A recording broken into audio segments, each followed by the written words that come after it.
আসসালামু আলাইকুম রহমতুল্লাহ বারাকাত। প্রিয় দর্শক, আজকে আমরা জানব যদি কেউ ফজরের নামাজের সময় ঘুম থেকে না উঠতে পারে তখন সে নামাজটা কখন পড়বে, বা কাজা নামাজটা কিভাবে পড়বে, এবং নিয়ত করবে কিসের, কাজা নামাজের নিয়ত করবে না উক্তিয়া নামাজের নিয়ত করবে, এবং সুন্নত পড়তে হবে কিনা। প্রিয় দর্শক, যদি কেউ ফজরের নামাজের সময় ঘুমিয়ে পড়ে, এরপরে যখন সে জাগ্রত হবে তখনই সে নামাজটা পড়ে ফেলবে।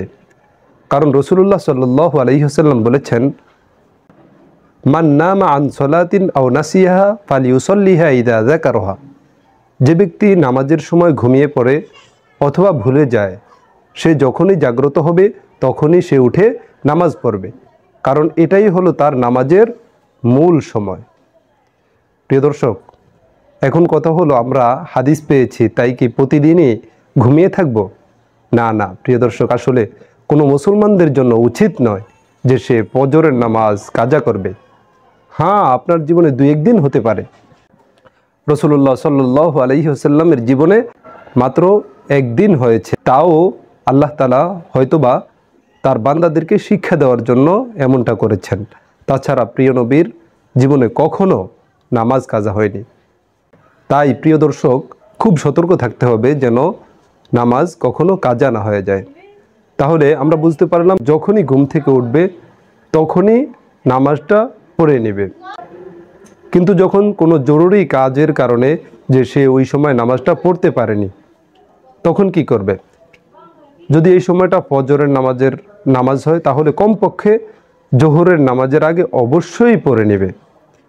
এখন কথা হলো, যদি কেউ ফজরের নামাজ কাজা হয়ে যায়, সে সুন্নত পড়া লাগবে কিনা। এটা আমরা প্রিয় নবীর একটি হাদিস থেকে বুঝতে পারি, যা আবু দাউদ শরীফের হাদিসের মধ্যে আছে, যে একদিন রাতে, যে রাতটাকে বলা হয় জাতুর রেক, ওই রাতে প্রিয় নবীর একদিন নামাজ কাজা হয়ে গেছে। ওই রাতে প্রিয় নবী জাগ্রত হওয়ার জন্য ব্যবস্থাও রেখেছে, বিভিন্ন পাহারাদার নির্ধারণ করে রেখেছে যে ফজরের সময় তুমি জাগ্রত করে দিবে। কিন্তু ঘটনাক্রমে সে ওই রাতে ঘুমিয়ে পড়ে, এরপরে জাগ্রত করতে পারেনি। পরে যখন সূর্য উদিত হয়ে গেছে, তখন রাসূলুল্লাহ সাল্লাল্লাহু আলাইহি ওয়াসাল্লাম এর ঘুম ভেঙে গেছে। তখন রাসূলুল্লাহ সাল্লাল্লাহু আলাইহি ওয়াসাল্লাম সাহাবায়ে কেরাম সহ সুন্নত সহ তারা ফরজ নামাজ কাজা করেছে। তো এখান থেকে আমরা বুঝতে পাই, যদি কারো ফজরের নামাজ কাজা হয়ে যায়, তাহলে সে ঘুম থেকে উঠে সাথে সাথে সুন্নত সহ নামাজ কাজা করবে। আর নিয়ত করবে কিভাবে?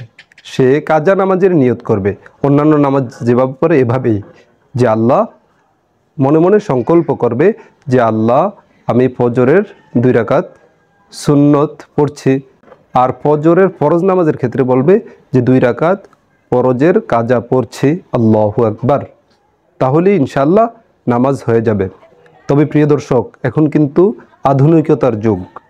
এখন আপনার কাছে এলান ঘড়ি আছে, মোবাইল আছে, এরপরেও যদি আপনার নামাজ কাজা হয়ে যায়, তাহলে আল্লাহ তাআলার কাছে অবশ্যই জবাবদিহি করতে হবে। আল্লাহ তাআলা আমাদেরকে বিষয়গুলো ভালোভাবে বুঝে সময় মতো নামাজ পড়ার তৌফিক দান করেন।